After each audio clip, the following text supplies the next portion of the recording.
क्या कोई 19-20 साल की लड़की इतनी शातिर प्लानिंग कर सकती है कि करोड़ों रुपए, प्यार और एक होने वाले पति की मौत सब कुछ एक ही कहानी का हिस्सा बना दे? आज की इस डिकोडिंग में हम आपको बताएंगे कि कैसे सिया ने एक एक करके इतने झूठ बोले कि पुलिस की जांच आगे बढ़ने के साथ उसके सारे दावे टूटते चले गए। जब पुलिस ने अपनी जांच शुरू की तो पता चला कि सिया किसी भी तरह से ग्रेजुएट नहीं थी। वे 12वीं भी पास नहीं थी, बल्कि उसने केवल 10वीं की परीक्षा ही पास की थी।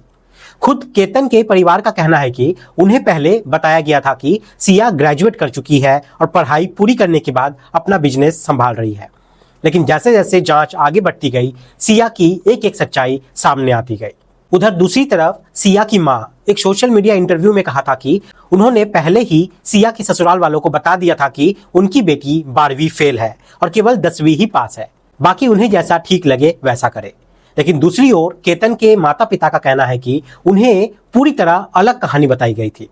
उन्हें बताया गया था कि सिया पढ़ी लिखी ग्रेजुएट लड़की है और इसी वजह से उन्होंने अपने बेटे का रिश्ता उनके साथ मंजूर किया था। लेकिन कहानी में सबसे बड़ा ट्विस्ट यही नहीं था। सिया ने केवल अपनी पढ़ाई की सच्चाई ही नहीं छुपाई, बल्कि अपने बॉयफ्रेंड चेतन को रातों रात करोड़पति बनाने का सपना भी पूरा कर दिया था। आरोप है कि उसने करोड़ों रुपए अपने होने वाले पति केतन से लेकर चेतन के खाते में ट्रांसफर कर दिया। इसके बाद उसने 3 साल का वेटिंग पीरियड रखने की बात कही। आखिर उन 3 सालों में सिया और चेतन ने क्या प्लान बनाया था, इसी डिकोडिंग क्राइम में हम आपको पूरी कहानी बताएंगे। हमारे पास एक्सक्लूसिव फुटेज भी है जिसमें चेतन अपनी कार से आता तो जरूर है, लेकिन किले के अंदर वो स्कूटी से जाता है। आरोप है कि ऐसा इसलिए किया गया ताकि पुलिस को भ्रमित किया जा सके और बाद में कहा जा सके कि उसकी कार तो दूसरी जगह पे खड़ी थी। आखिर इसके पीछे की असली कहानी क्या थी, ये भी हम इसी डिकोडिंग में जानेंगे। अब बात करते हैं 20 साल की सिया गोयल की, जिसे पुलिस बेहद चालाक और शातिर मान रही है। आरोप है कि उसने अपने होने वाले पति से पैसे मांगे और फिर वही पैसा अपने बॉयफ्रेंड चेतन के खाते में ट्रांसफर कर दिए। आखिर ये कैसे हुआ? दरअसल जब केतन और सिया की शादी तय हुई तब शादी की खरीदारी, प्री वेडिंग शूट और बाकी तैयारियां शुरू हो चुकी थी। इसी दौरान सिया ने केतन से कहा कि उसे शादी की शॉपिंग के लिए 1 करोड़ रुपए चाहिए। केतन का परिवार संपन्न था, इसलिए उनके लिए यह रकम असंभव नहीं था। आरोप है कि केतन ने सिया को 1 करोड़ रुपए दिए और सिया ने वही पूरी रकम चेतन को ट्रांसफर कर दी। इसके बाद उसने चेतन से कहा कि इन पैसों से अपना बिजनेस शुरू करो, कोई नया स्टार्टअप खोलो, अपने कारोबार को आगे बढ़ाओ और एक बड़ा आदमी बन जाओ, फिर मैं तुमसे शादी करूंगी। सिया जानती थी कि चेतन एक मध्यवर्गीय परिवार से आता है। उसके पास उतने संसाधन नहीं थे जितने केतन के पास थे, इसलिए उसने पहले ही पूरी योजना बना ली थी। वे चेतन से प्यार करती थी और चाहती थी कि शादी आखिरकार उसी से हो। आरोप है कि उसने चेतन से कहा कि अब किसी भी तरह केतन को रास्ते से हटाना होगा। जब केतन नहीं रहेगा तब करीब 3 साल बाद दोनों शादी कर लेंगे। इस बीच चेतन अपना बिजनेस खड़ा करेगा, अमीर बनेगा और दोनों एक दूसरे से कम संपर्क रखेंगे ताकि किसी को शक ना हो। अगर उस समय ये योजना पकड़ी नहीं जाती, अगर केतन के परिवार को उस पर शक ना होता और अगर पुलिस तक ये बात ना पहुंचती तो शायद पूरी कहानी कभी सामने आती ही नहीं। आरोपों के मुताबिक सिया का प्लान इतना परफेक्ट था कि वे दुनिया के सामने केतन की मौत का दुख मनाती रहती, चेतन अपने बिजनेस में आगे बढ़ जाता और 3 साल बाद दोनों आराम से शादी कर लेते। बाहर से सब कुछ सामान्य दिखाई देता और किसी को शक तक नहीं होता। अब जो फुटेज आप देख रहे हैं वे काफी धुंधली है, क्योंकि पुलिस ने उस जगह पर किसी भी मीडिया कर्मी को जाने की अनुमति नहीं दी थी। ये लोहागढ़ फोर्ट का इलाका है जहां पुलिस की टीम सिया और चेतन को लेकर पहुंची थी। यहाँ पूरे घटनाक्रम का रिक्रिएशन कराया गया ताकि समझा जा सके कि कथित तौर पर केतन को किस तरह नीचे धक्का दिया गया था। रिक्रिएशन के दौरान पुलिस को कई अहम बातें समझ में आई। पुलिस के मुताबिक सिया ने पहले से पूरा प्लान कर रखा था। उसने चेतन के साथ एक कोड वर्ड भी तय किया था। सिया ने पुलिस को बताया कि जब वे थक कर बैठ जाएगी और कहेगी कि उसे थकान लग रही है, तभी केतन को धक्का देना होगा। लेकिन योजना यहीं खत्म नहीं होती।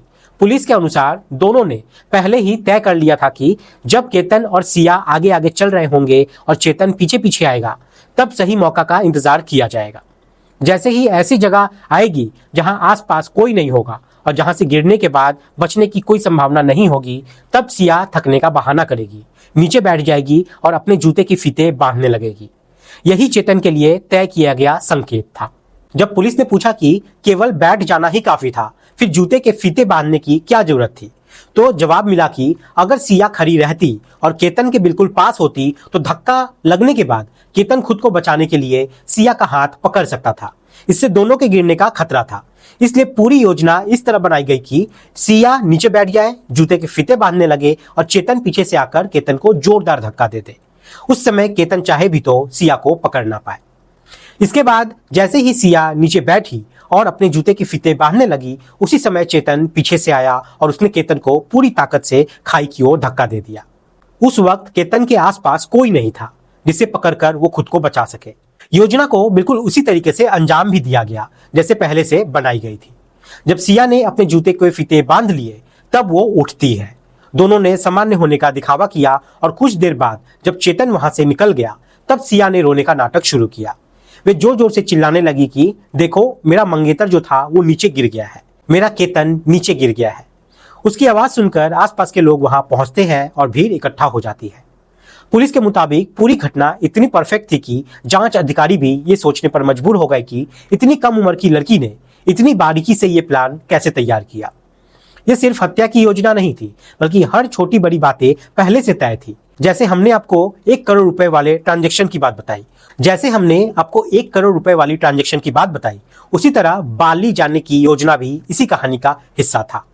जब केतन और सिया प्री वेडिंग शूट के लिए बाली जाने वाले थे, वहीं पासपोर्ट का मामला सामने आता है। इस मामले में एक कैब ड्राइवर का बयान भी सामने आया जिसने दोनों को एयरपोर्ट तक छोड़ा था।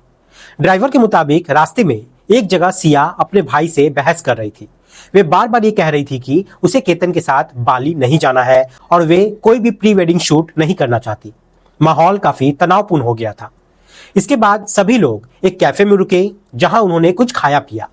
ड्राइवर का कहना था कि उसने देखा कि सिया वापस आई, अपना सामान टटोलने लगी और उसमें से कोई चीज निकालकर अपने जूते के अंदर रख ली।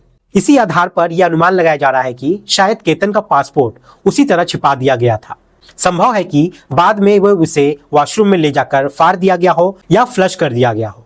हालांकि इन सभी बातों की पुष्टि अभी जांच के बाद ही हो सकती है और पुलिस अभी भी इन पहलुओं की जांच कर रही है। अब सवाल ये उठता है कि 19 फरवरी 2026 को हुई एंगेजमेंट की नींव आखिर कब रखी गई। दरअसल सिया का भाई साहिल गोयल क्रिकेट खेलने का शौकीन था। क्रिकेट खेलते खेलते उसकी दोस्ती चेतन से हुई। इसी दौरान चेतन का सिया के घर आना जाना भी शुरू हो गया। बाद में जब सिया ने अपनी बेकरी शॉप शुरू की तब सामान के सिलसिले में भी चेतन उसी दुकान पर आने लगा। धीरे धीरे बातचीत बढ़ी, दोस्ती हुई और यही दोस्ती प्यार में बदल गई। बताया जाता है कि दिवाली 2025 तक दोनों का रिश्ता काफी मजबूत हो चुका था।